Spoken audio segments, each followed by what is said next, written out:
Uy, ano na? Kumusta? Ito ang dalawang bagay tungkol sa akin na baka hindi mo pa alam. Ang paborito kong pelikula sa English ay Titanic. At ang paborito kong pelikula sa Tagalog ay Kailangan Kita kasama si Claudine Barreto at Agamulak.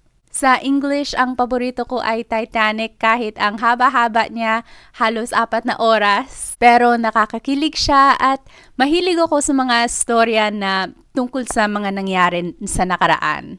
Sa Tagalog naman, ang paborito ko ay Kailangan Kita kasi napakagaling nila Claudine at Aga at ginawa yung pelikula sa Bicol kung taga saan yung pamilya ko.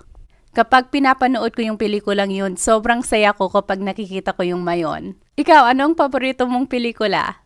At yung isa pang bagay tungkol sa akin na baka hindi mo pa alam ay guro talaga ako sa totoong buhay. So, nurse ako ngayon, pero bago ako naging nurse, teacher talaga ako. Nagtapos ako ng biology bago ako pumasok sa nursing school. At nung nakuha ko yung degree ko para sa biology, nakakuha din ako ng teaching license para makaturo ako ng science sa high school. So kahit nurse ako ngayon, ang paborito ko talagang gawin ay magturo. Kahit nung nasa nursing school pa ako, nagtuturo ako sa simbahan ng faith formation para sa mga bata at nagpa-part-time din ako bilang substitute teacher sa elementary school. Kaya ngayon, ang saya-saya ko kasi nakakapagturo ako ng Tagalog online.